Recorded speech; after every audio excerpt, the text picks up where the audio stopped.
Walabummaa News Network. Walabummaa News Network. Walabummaa News Network. Walabummaa News Network. Waggoota dheeraadhaaf karaa miidiyaalee hawaasaa sagalee uummata isaa ta'aa kan ture. Yeroo ammaa guddachuudha. Qabsoo bilisummaa Oromoo fi walabummaan Oromiyaa akka galma ga'uuf kaka'umsaaf dammaqinsa horachuu irratti hojjeta. Karaa toora saatalaayitii Oromiyaa fi addunyaa mararra dambali'uuf qophii isaa hunda xumurachaa jira. Walabummaa News Network. Qabiyyeewwan kanneen akka oduu, gaaffii fi deebii, sagantaalee marii, aadaa, seenaa gootawwan Oromoo fi sagantaalee adda addaa barsiisaa bashannansiisan of harkaa qaba.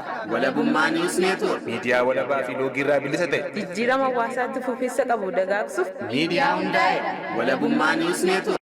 Ambulee maaluma sabni Oromoo walii galee fincilee lolee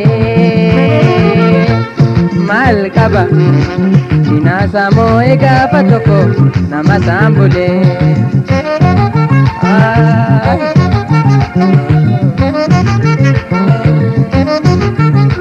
Dutee hawaree kamtu lubbuun tiyyaa allaatti namarsitu reeffa kiyyaa.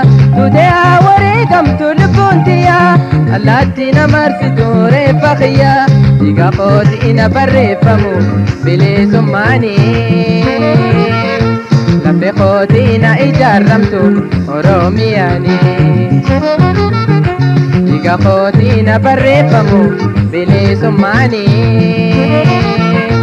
laphee kootii na ijaarramtu Oromiyaanii.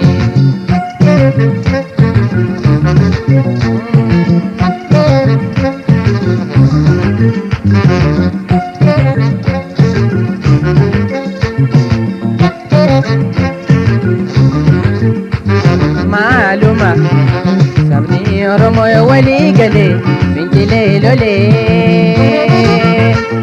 maal qaba sinaasa moo'ee gaafa tokko saba saambulee. Maaluma sabni Oromoo walii galee fincilee lolee maal qaba sinaasa moo'ee gaafa tokko nama saambulee.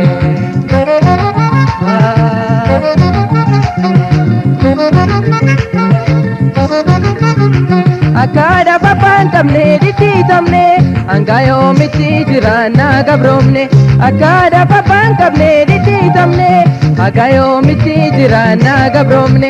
Tokkummaan kaane hafuursine fincilee lollee waan kun hunduu nurraa jita yoo bilisomne. Tokkummaan kaane hafuursine fincilee lollee waan kun hunduu nurraa hafa yoo bilisomne.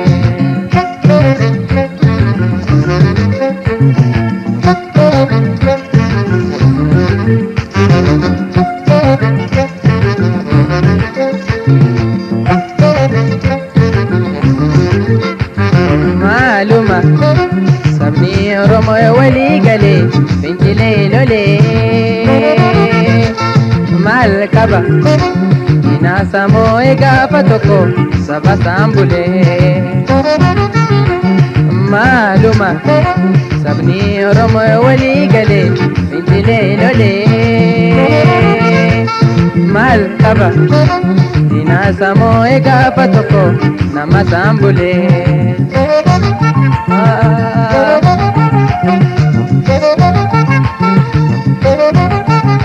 Dukkana tilkaan baasee nu jiniine ifaan nurraa fagaate timbiriire. Dukkana tilkaan baasee nu jiniine ifaan nurraa fagaate timbiriire. Ekeraatti nu naasise nu rifaasise Oromoo ilmaan abbaa tokko gargar babaase. Ekeraatti nu naasise nu rifaasise Oromoo ilmaan abbaa tokko gargar babaase.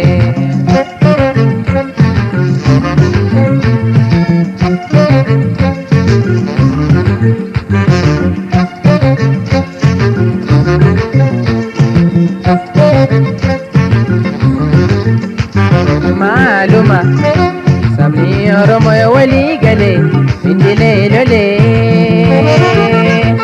maal qaba qaba diinaasa moo'ee gaafa tokko nama saambulee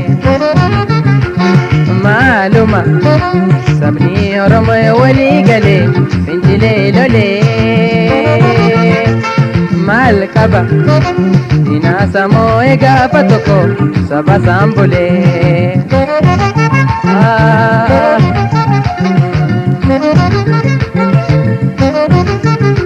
qabsoo Oromoo kan wareegamanii roorroo alagaa diddaaf fandumanii qabsoo Oromoo kan wareegamanii roorroo alagaa diddaaf fandumanii warqitoo lallabaa jiru bakka jiranii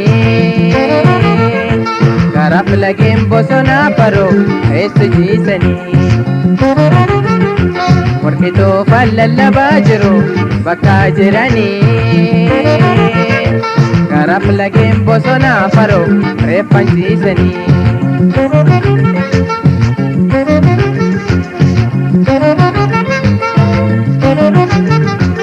Obona bao Bokisa dufe Leenci bosona Bokisa dufe Obon Ummataa Bokisa dufe Oman sodaatu Qabsootti fufe Oromoo lolii Fincilii ka'e Leenca bosona Oboo kan garree Beelaa deemuudhaan Gogiyaa baraare Yoo beela illee Oman argatu Itta mukaati kan inni nyaatu bishaan deebotee sorrooqa dhugee kaayotaaf jecha kan inni gogee woboon keelolee daggalaa diigee booji'ee qabaa harka isaan fiigee keef maatisaa waa hundaa dhiisee.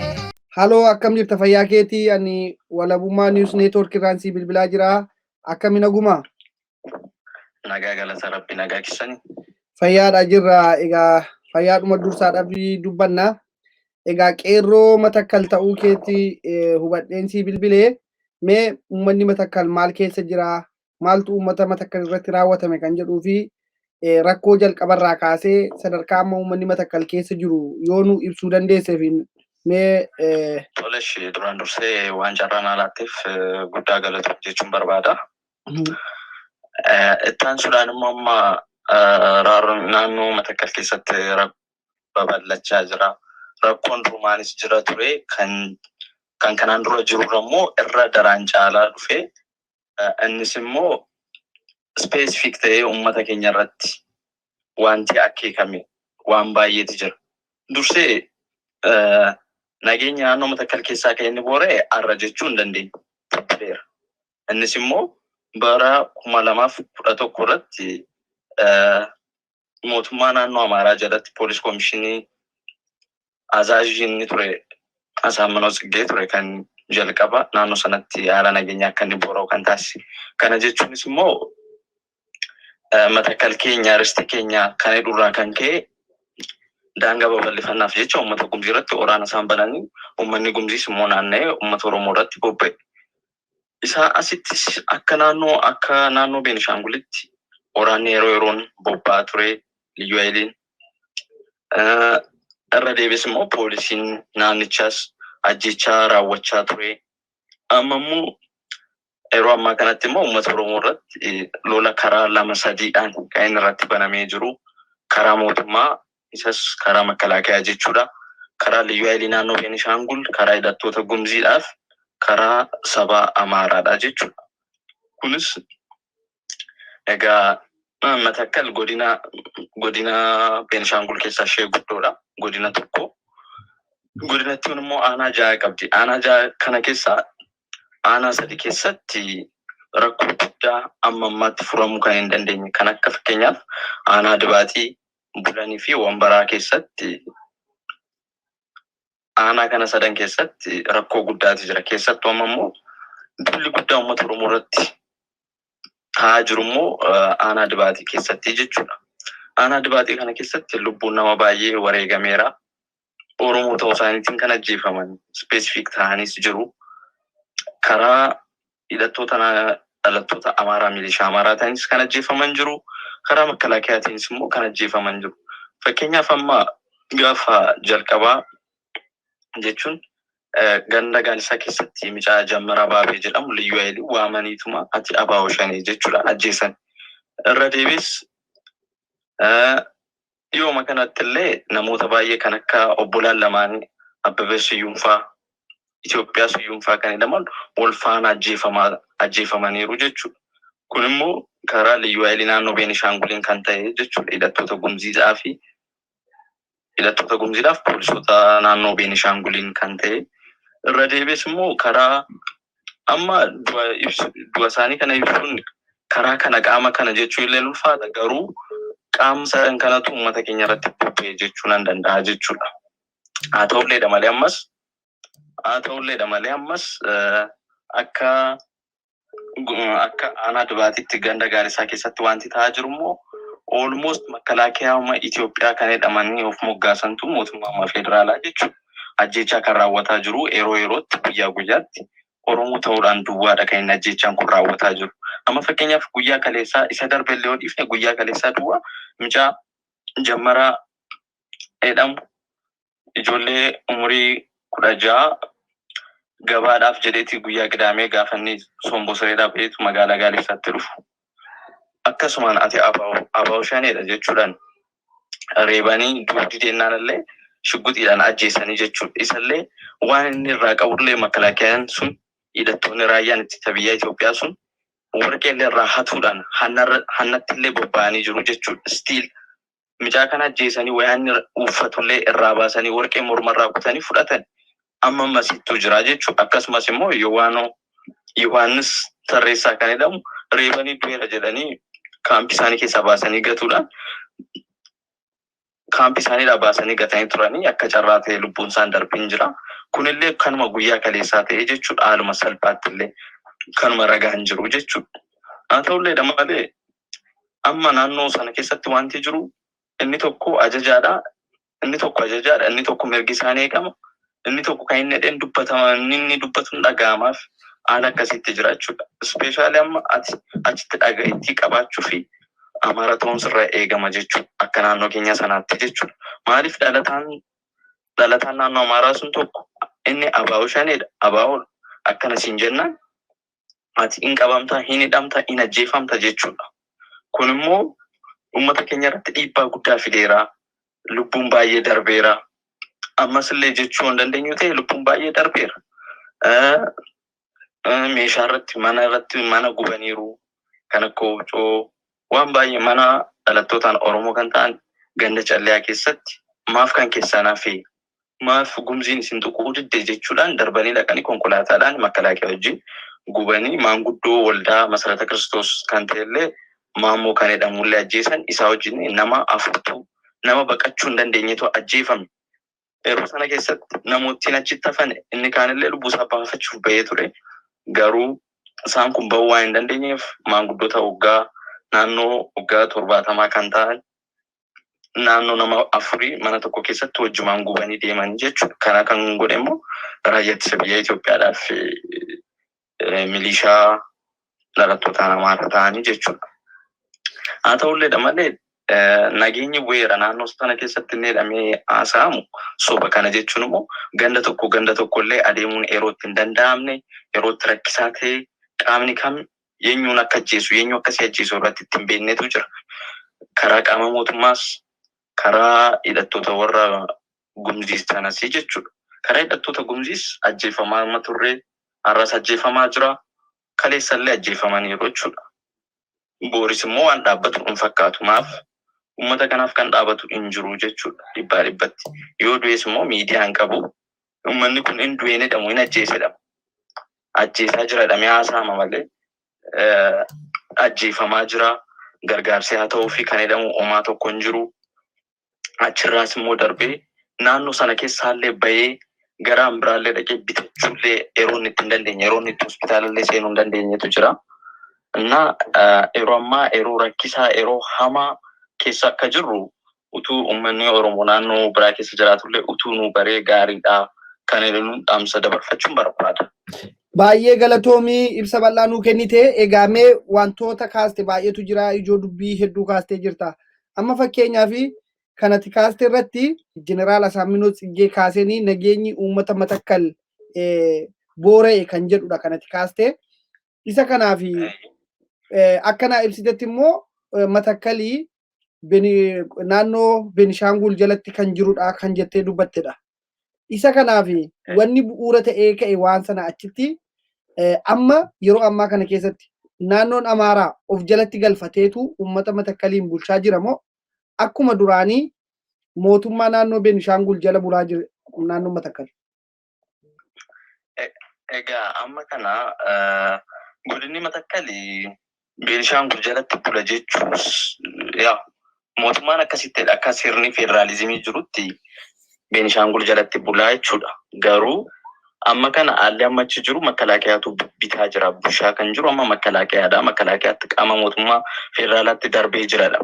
Garuu immoo as keessatti makalaakiyaan naannoo sanarratti bobba'ee jiru aayidaloojii Asaaminoo fa'aa qabatee kan dhufe fakkaata. Aayidaloojii aayidiyaa Asaaminoo fa'aa kan qabatedha.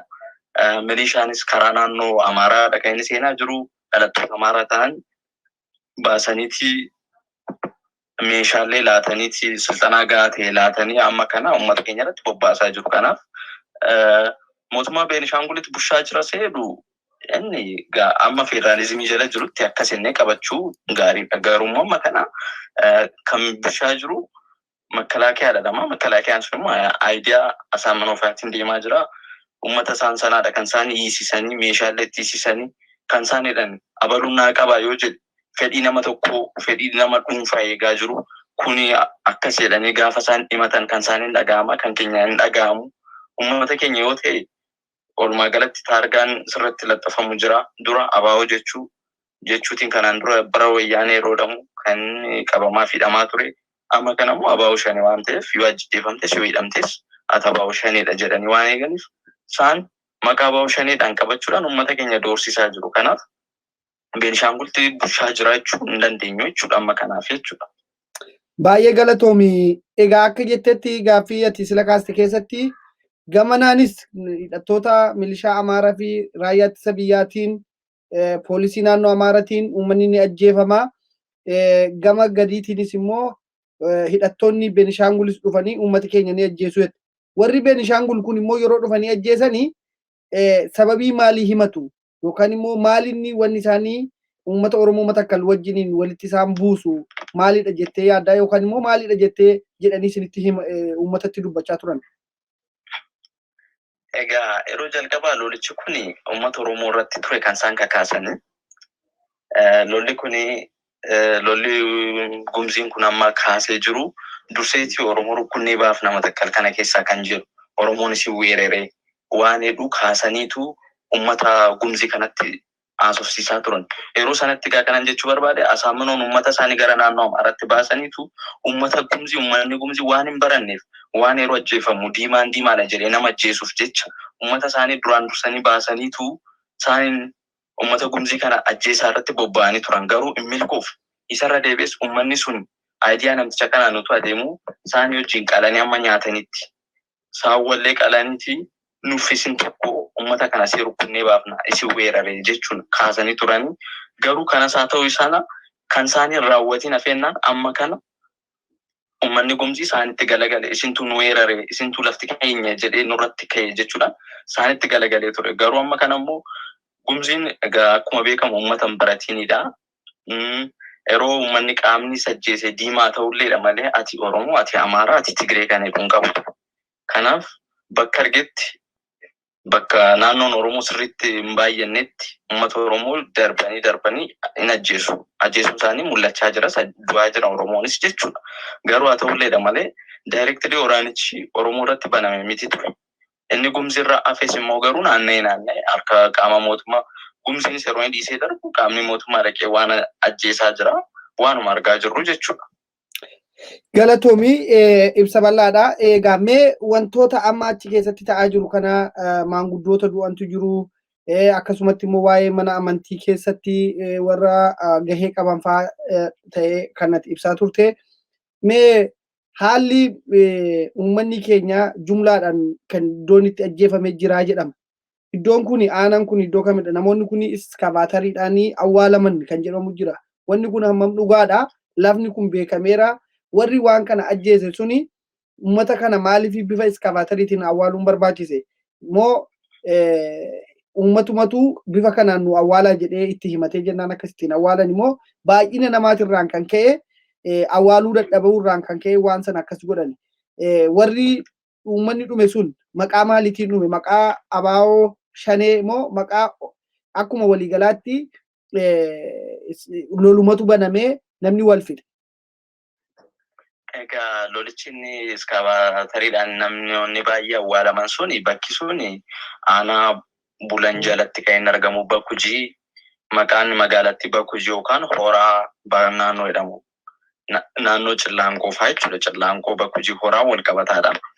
Egaa naannoo sanatti lolli achitti kan baname illee hin jiru. Halkan keessaa naannoo isaatti sagaleedhaan waraana banan kan jedhamallee hidhattoota Gumzii Toomaas Kubii kan jedhamutu nama Gumzii lagatti galee baafneetu laga keessaa baafnee barsiifnaa jedhaniiti itti gashanii. Isaanis immoo achuma jimlaadhaan nama ajjeesan namoota baay'ee. Egaa achi keessatti namoonni baay'ee dhumaniiru sirriidhaan beekama amma naannoo nama 300tti ajjeefame. Kunis immoo baay'ee ulfaataa ture reefas fuudhitiinis waraana hamaatis achi keessa waan tureef reefuma baastiin illee baay'ee yeroo inni itti ulfaataa ture. Egaa haa ta'ulleedha malees achi keessatti egaa duraan dursee kanan dubbachuu barbaadu mootummaan naannoo Beenishaangul harka keessaa qaba guutummaa guutuutti harka keessaa qaba maaliif naannoo sanarratti duras kan jiran sirna wayyaanii kan deeggaraa turaniif uummata sakaana cuucuu warra barbaadan turan kaleessas arras warra jiranii jechuudha.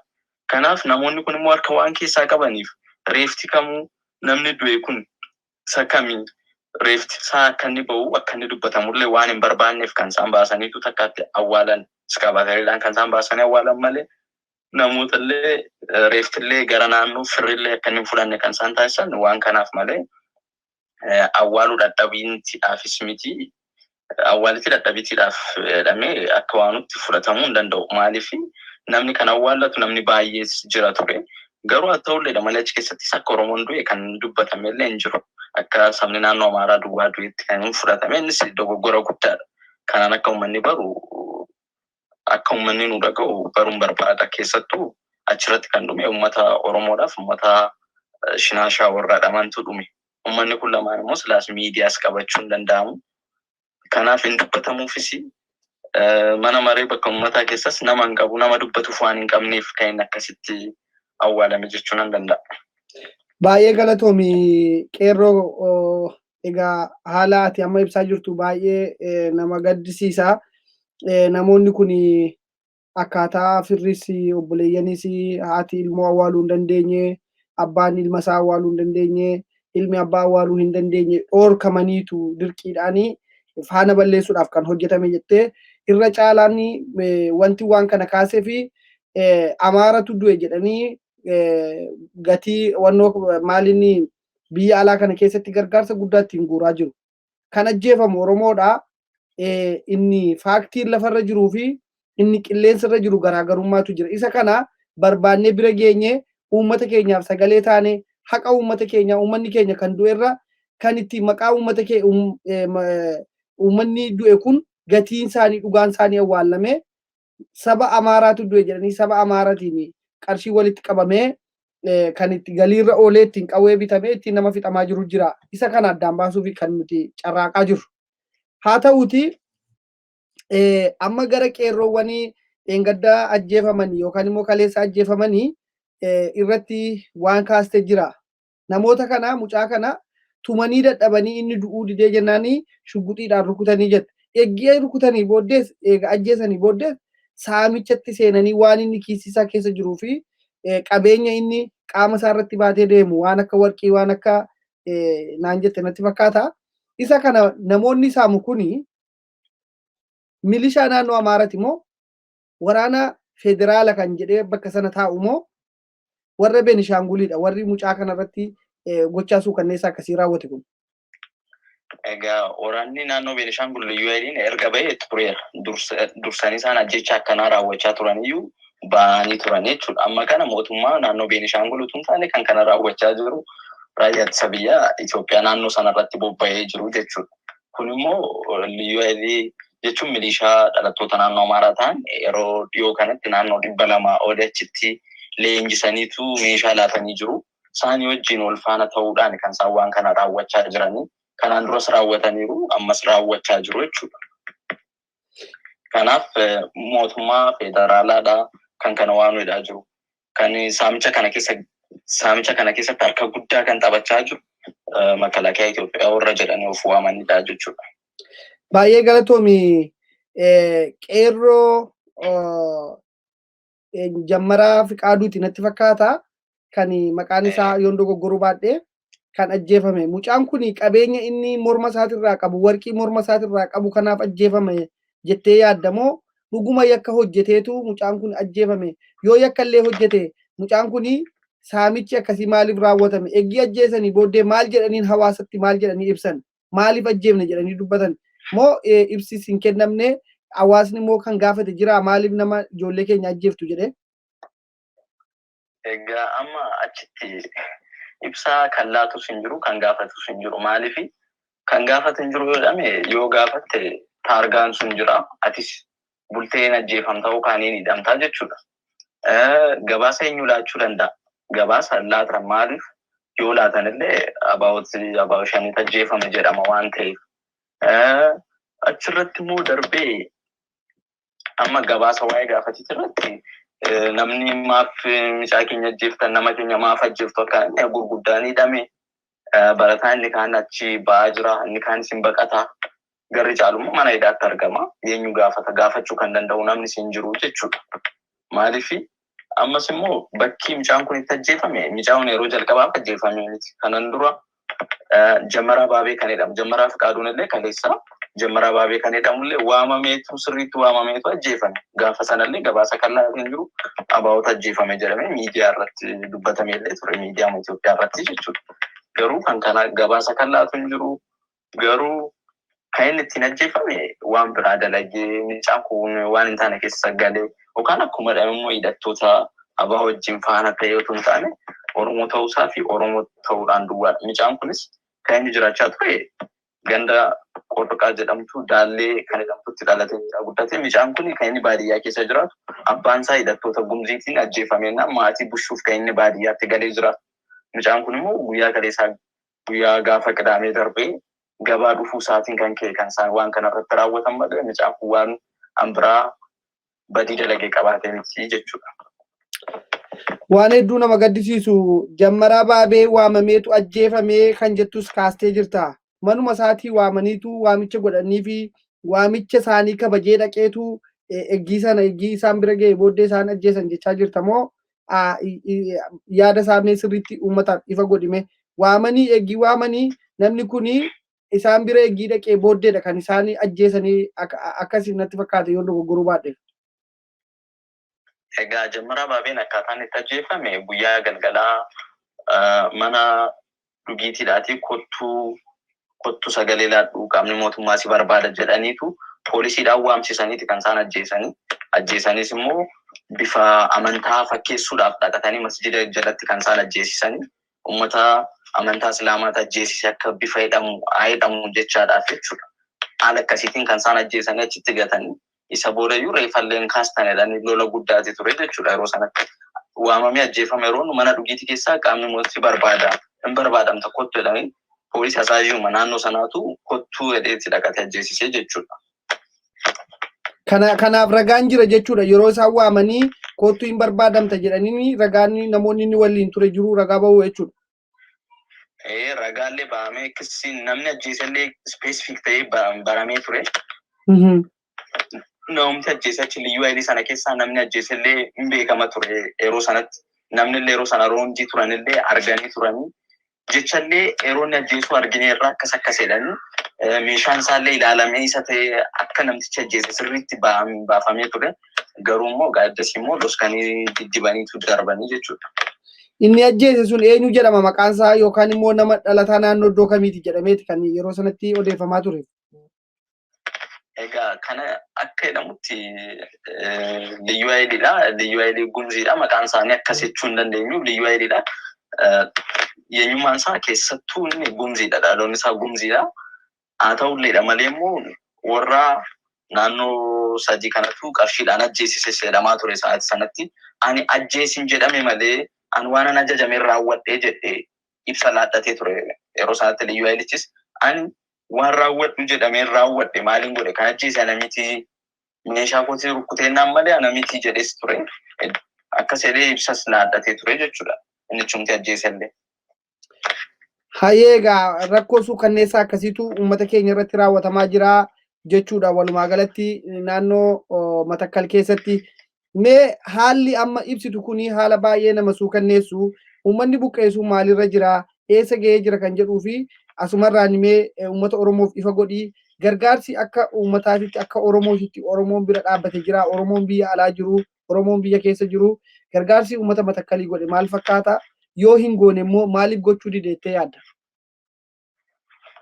Egaa amma kana gargaarsa yeroo lamu gargaarsi ilma dhaqa gargaasillee gargaarsiin dhaqa ture.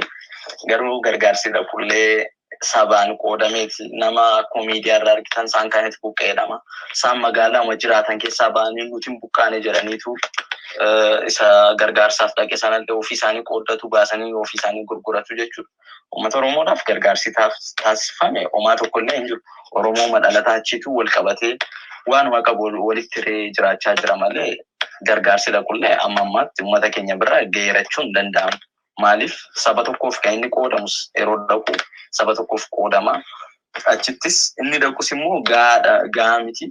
Uummanni Oromoo naannoo Oromiyaa keessa jirus gargaarsallee miti sagaleellee taa'aafii hin jiru jechuudha. Maaf kun immoo akka inni bahee dhaga'amuu hin barbaadan. Mootummaan naannoo federaalaas uummanni Oromoo naannoo sana keessatti akka inni du'aa jiru, ajjeefamaa jiru, akka inni buqqee jiru, akka inni dubbatuuf waan hin barbaanneef natti fakkaata. Akka yaada koottis ta'e akka argaa jirrutti akka inni bahee dubbatamu waan hin barbaadamneef malee uummata kana waan biraa dalagees miti. Garuu gargaarsa immoo akka qaama mootummaarraa waan ta'ellee argachaa hin jiru. Uummanni kun achiillee dhufee ajjeefamaaf reebamaa jira. Buqqeellee dhufee magaalaatti taargichatti laxxafaniitu hidhaa jiru kan caalu hidhaa jiru uummata kana malee gargaarsa akka mootummaatti waan ta'e irraa argachaa hin jiru jechuudha uummanni naannoo keenya sanaa jechuudha. Baay'ee galatoomi. Egaa gargaarsi biyya alaatiis kan uummata Matakalii godhamaa jiru hin jiru, kan biyya keessaas godhamaa jiru hin jiru. Uummanni Matakalii wareegama kophaasaa kaffalaa jira. Oromummaa isaatii irraan kan ka'e malee yakka tokkoyyuu namas weeraree otoo hin taane, namas saamee otoo hin taane, nama ajjeeses otoo hin taane yakka mirga uumamaa mulqamuurraan kan ka'e ajjeefamaa jiraadha. Haala ati amma ibsaa jirtu kanarratti yoon akka cuunfaatti waan kana dubbadhe jechuudha. Akkasidha na sirreessi yoon dogoggoreef. Sirriidha. Egaa rakkoon kuni baay'eedha. Amma uummanni Matakal gara fuulduraatti hegereen isaa maalidha? Uummata Oromoof immoo waamicha akkamii gootu akka Qeerroo Matakalitti nutis akka miidiyaa Walabummaa News Networkitti rakkoo hawaasa kanaa jala deemnee hordofnee uummata Oromoo biraan gahuudhaa fi waadaa seennaa uummata keenya sagalee taane rakkoo achitti uumame sana daayirektii uummanni Oromoo fi addunyaan akka argu irratti hojjenna. Ati akka Qeerroo Matakalitti yoo maal godhame uummanni Matakal nagaan bahee nagaan galuu danda'a? Uummanni Oromoo bifa kamiin uummata Matakaliin gargaaruu danda'a kan jedhuu fi yaada qabdu uummata Oromoo qoodi bal'isiti. Egaa ani yaadan qabu ibsuuf illee uummata Oromoo naannoo Matakal keessa jiraatu akkamitti gargaaruun danda'ama jedhamu irratti uummanni Oromoo naannoo Matakal keessa uumaa waan dhabeen qabu. Bilisummaa isaa dhabee eenyummaa isaa akka inni dhabu, akka inni cabu, akka inni eenyummaa isaa hin boonne irratti hojjetamaa jira malee uummanni naannoo sanaa badii dalageessitee waan dhabee kan namaatti waan ta'e hin qabu ture. Booris hin qabu. Kanaan duras hin qabu ture. Arras hin qabu. Booris hin qabu. Garuu uummanni Oromoo naannoo Oromiyaa keessa jiraatan utuu sagalee ta'aniif kan dhuphanan keessa koo jiru. Utuu sagalee ta'aniif ajjechaan illee dhaabachuu danda'a. Amma ta'e amma Oromoon illee keessa jiru. Akka amma Oromoo Matakal waan inni keessa jiru utuu hubatan illee gargaarsa kana caalu waan hin jirreef jechuudha. Dhukkubni naannoo Matakal keessa jiru isa Oromiyaa keessa jiru naannee jechuudha. Kanaaf utuu sagalee illee ta'anii fi maaf akkas ta'a? Maaf akkas ta'a? Maaliif nutti dhaga'ama? Maaf akka dhalataa naannoo sanaatti? Meerre walloo keessatti yeroo walloo naannoo Shawaroobitti keessatti wanti ta'e yeroo ta'u mikir beetii keessatti namallee sagalee ta'uuf qabu. Yoo xiqqaate uummanni Oromollee argeera kan ittiin gammadiin hin jiru. Nama akkanaallee kan nu dhabsiisee haaluma jiru waan ta'eef utuu sagalee nuu ta'an uummanni Oromoo sanaa gaaffii yeroo dheeraa ofii nuuf bishuullee naannoo sanatti gaafachaa ture jechuun ragaa baay'ee dhiyeessee waan baay'ee gaafachaa ture waan ta'eef utuu sagalee ta'anii uummanni Oromoo naannoo sanaallee akkuma kamisee of bishuullee ni danda'a ture. Gaaffii akkanaallee yeroo dheeraa bara Haile Sillaaseedhaa jalqabee uummata gaafachaa ture. Sagalee kan ta'uuf waan dhibeef malee utuu sagalee kan ta'uuf jiraate akka kamisee ofiin of danda'ee of bushaa sagaleellee hin godhata. Achi keessatti immoo bulchiisa keessatti waan hirmaatuuf poolisii fi liyyuu hayilii mataasaa waan hedduuf eenyummaa isaa eegsisee fuulduratti itti fufsiisa waan ta'eef utuu sagalee ta'aniif waan hunda caalaa utuu sagalee ta'aniif akka Oromoon ajjeefamaa jiru maaf ajjeefama? Yeroo kan nama 42 du'eennaan yeroo hizba tokkichi mikir beetii keessatti yeroo booyamu Oromoon tokko maaf akkana ta'e? Maaf namni 300 namni 7 maaf boolla tokkoon iskaabaataritti awwaalama dhee namni gaafatu tokko utuu arganne kunumtuu gahaa ture jechuudha. Maaf inni darbee inni lubbuun isaa darbee inni jiruuf immoo isa jiruu fi isa boor dhalatuuf immoo kunis abdiin biraa waan itti horateef utuu sagalee maduu waan utaane amma danda'ame maaf hidhama maaf ajjeefama kan jedhu kana yaadni ani uummata Oromootti akkasiin biraan nu geessan fedhu jechuudha. Baay'ee galatoomii. Egaa nutis akkuma sila jennee yaada kana asirratti dhaabnu rakkoo uummata Oromoo Matakal hunda jala deemnee hordofnee uummata Oromoo biraan ni geenya. Yaadaati amma waamichaati gootesi. Wanni nuti barbaannu akka uummanni Oromoo Walloo nama lamas ta'u nama tokkos paarlaamaa keessaa qabaachuun isaanii rakkoon ajjeechan suukanneessaa uummata Oromoo Walloo irratti raawwatame balaaleffachuu isaaniif uummanni Oromoo baay'ee isaanitti gammadee. Oromoon inni gochaan suni akkaataa uummata san irratti raawwatame sana warri paarlaamaa kana keessa jiru gaddinaan gochaa suukanneessaadhaan maqaa hin jirreen hawaasa irratti ajjeechaan haa dhaabbatu jedhanii namni akkasitti nuuf bakka bu'ee uummata Matakaliin bakka bu'ee sagalee ta'u maaliif hidhame maaliif buqqa'e maaliif ajjeefame inni hidhame maaf seeratti hin dhiyaanne seerri haqaa maaf hin jirre isa jedhu kanaafi kanati nama akkasii hin qabnu paarlaamaa keessa yookaan immoo caffee keessa yookaan immoo mootummaan naannoo Oromiyaa kan afaan tokkoo fi aadaa tokko waliin qabnu kan qursuma lafaa tokko wal keessa jirru dhufee akka lammummaa isaa nu agarsiisee nu bira dhaabbatee gaafa nuti duunee maaliif ajjeefaman jedhee mootummaa warra nu ajjeese seeratti nu dhiyeessuu dhabuurraan rakkoon keenya baay'ee uummata keenya warra du'eefillee haqni isaanii otoo hin bahin warra amma ganaa dhalatuuf immoo uummata kana abdii itti horuu fi hegeree isaanii qabsiisuudhaaf Oromoon bakka jiru nuuf birmachuu qaba.